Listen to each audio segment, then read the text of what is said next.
جب جنسی طور پر کمزور مرد سے میری شادی ہوئی، شادی میں دودھ کا گلاس لیے اور سر کو جھکائے میں بیڈ روم میں داخل ہوئی۔ مجھے اس بات کا ذرا بھی اندازہ نہیں تھا کہ مجھے بڑا دھچکا لگنے والا ہے۔ میرے کمرے میں داخل ہونے سے پہلے وہ سو چکا تھا۔ سال کی عمر سال کی عمر تک میں کنواری رہی۔ اپنے شوہر کے ایسا کرنے سے مجھے یوں محسوس ہوا کہ میرے شوہر نے میرے پورے وجود کو مسترد کر دیا ہے۔ نہ صرف کالج بلکہ دفتر میں بھی میں نے بہت سے لڑکوں اور لڑکیوں کے درمیان گہری محبت دیکھی تھی۔ وہ اپنے ساتھی کے ساتھ کندھے سے سر لگائے ہاتھ میں ہاتھ ڈالے گھومتے تھے۔ اس وقت میں سوچا کرتی تھی کہ کاش میرے ساتھ بھی کوئی ہوتا۔ کیا مجھے ایسے کسی ساتھی کی تمنا نہیں کرنی چاہیے تھی؟ میرا خاندان بہت بڑا تھا، 4 بھائی، 1 بہن اور بوڑھے والدین۔ اس کے باوجود ہمیشہ تنہا محسوس کرتی تھی۔ بڑھتر کے باوجود میں تنہا تھی۔ میرے تمام بھائی بہن شادی شدہ تھے اور ان کا اپنا خاندان تھا۔ کبھی کبھی میں سوچتی کہ کیا وہ میری پرواہ بھی کرتے ہیں کہ میری عمر بڑھ رہی ہے اور میں اب تک تنہا ہوں۔ میرے دل میں بھی محبت کی خواہش تھی، لیکن وہ تنہائیوں میں گھری تھی۔ مجھے کبھی نہیں لگتا کہ یہ صرف میرے موٹاپے کی وجہ سے ہے۔ کیا مرد لڑکیوں کو ناپسند کرتے ہیں؟ کیا میرے وزن کی وجہ سے میرے گھر کے لوگوں کو رشتہ نہیں مل پا رہا تھا؟ کیا میں ہمیشہ تنہا ہی رہوں گی؟ یہ سوال ہمیشہ میرے ذہن میں گھومتے رہتے۔ شادی کے بعد میری الجھن۔ شادی بالآخر جب میں 35 سال کی ہوئی تو مجھ سے 40 سال کا ایک شخص شادی کرنے کے لیے سامنے آیا۔ ملاقات کے دوران میں نے اسے اپنے جذبات اور خیالات کے بارے میں بتایا، لیکن اس نے کوئی توجہ نہ دی اور نہ ہی اس کا کوئی جواب دیا۔ وہ قدرے پریشان لگا۔ وہ خاموشی سے نظریں نیچی کیے سر ہلاتا رہا۔ میں نے سوچا کہ آج کل خواتین سے زیادہ مرد شرمیلے ہوتے ہیں اور میرا ہونے والا شوہر بھی ویسا ہی ہے۔ شاید کوئی جواب نہیں دیا، لیکن شادی کی رات ہونے والی واردات نے مجھے الجھن میں ڈال دیا۔ مجھے پتا نہیں کہ اس نے ایسا کیوں کیا۔ جب میں نے اپنے شوہر سے اگلی صبح پوچھا کہ اس نے کہا کہ ان کی طبیعت ٹھیک نہیں تھی، لیکن اس کے بعد بھی کوئی تبدیلی نہیں آئی۔ میری دوسری، تیسری اور بہت سی راتیں اسی طرح ہی گزر گئی۔ میری ساس نے میرے شوہر کا دفاع کیا۔ جب میں نے ساس کو بتایا تو انہوں نے بھی اپنے بیٹے کا دفاع کیا۔ انہوں نے کہا وہ شرمیلا ہے، وہ بچپن ہی سے لڑکیوں سے گفتگو کرنے میں ہچکچاتا ہے۔ اس نے لڑکوں کے اسکول میں تعلیم حاصل کی ہے، اس کی بہن ہے، نہ کوئی خاتون دوست۔ اگرچہ مجھے اس سے عارضی تسلی تو ملی، لیکن میں اس موضوع کے بارے میں سوچنا ترک نہ کر سکی۔ میری تمام امیدیں، خواب اور خواہشات دن بدن ٹوٹ رہے تھے۔ میری بے چینی کا واحد سبب جنسی تعلق نہیں تھا۔ وہ مجھ سے بات بھی بہت کم کرتا۔ مجھے لگتا کہ ہمیشہ مجھے نظر انداز کیا جا رہا ہے۔ چھونا پکڑنا تو دور کی بات، وہ مجھ سے دور بھاگتا تھا۔ میرے صبر کا پیمانہ لبریز ہونے لگا۔ کیا میرا وزن اس کے اس رویے کا سبب ہے؟ کیا انہوں نے مجھ سے کسی دباؤ میں شادی کی ہے؟ میں نہیں جانتی تھی کہ یہ باتیں کس سے کہوں۔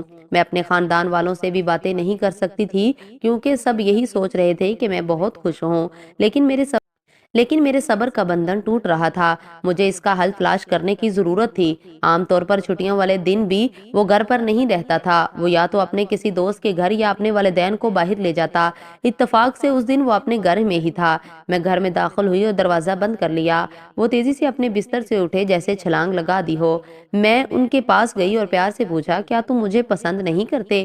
آپ نے ابھی تک مجھے اپنے جذبات کے بارے میں بھی نہیں بتایا، پھر آپ کا کیا مسئلہ ہے؟ انہوں نے جواب دیا، مجھے کوئی مسئلہ نہیں۔ جب انہوں نے یہ کہا تو میں نے سوچا کہ یہ ان کے قریب جانے اور انہیں اپنی طرف توجہ کرنے کا ایک موقع ہے۔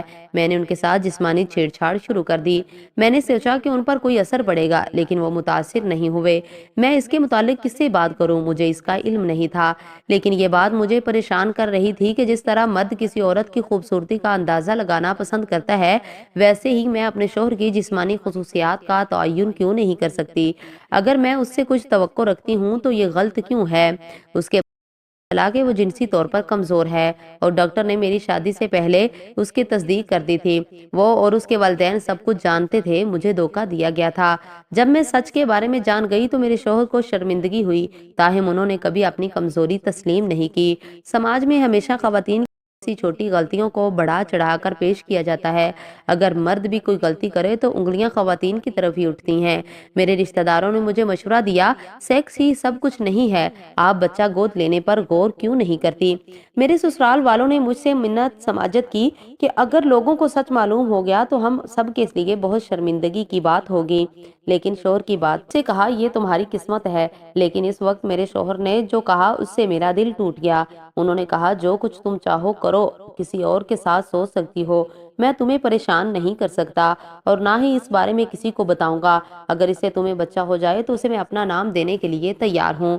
کسی عورت کو اپنے شوہر کے اس قسم کے خیالات کو نہیں سننا چاہیے۔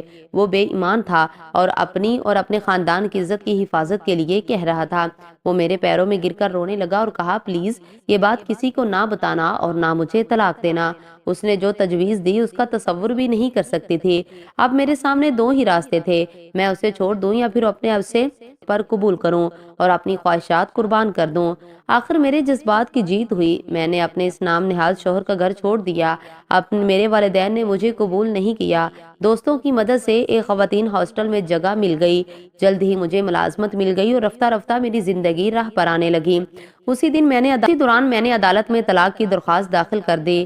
میں اب بھی کنواری ہوں۔ میرے شوہر اور اس کے اہل خانہ نے سچائی کو چھپاتے ہوئے مجھ پر غیر مرد کے ساتھ تعلقات کا الزام لگا دیا۔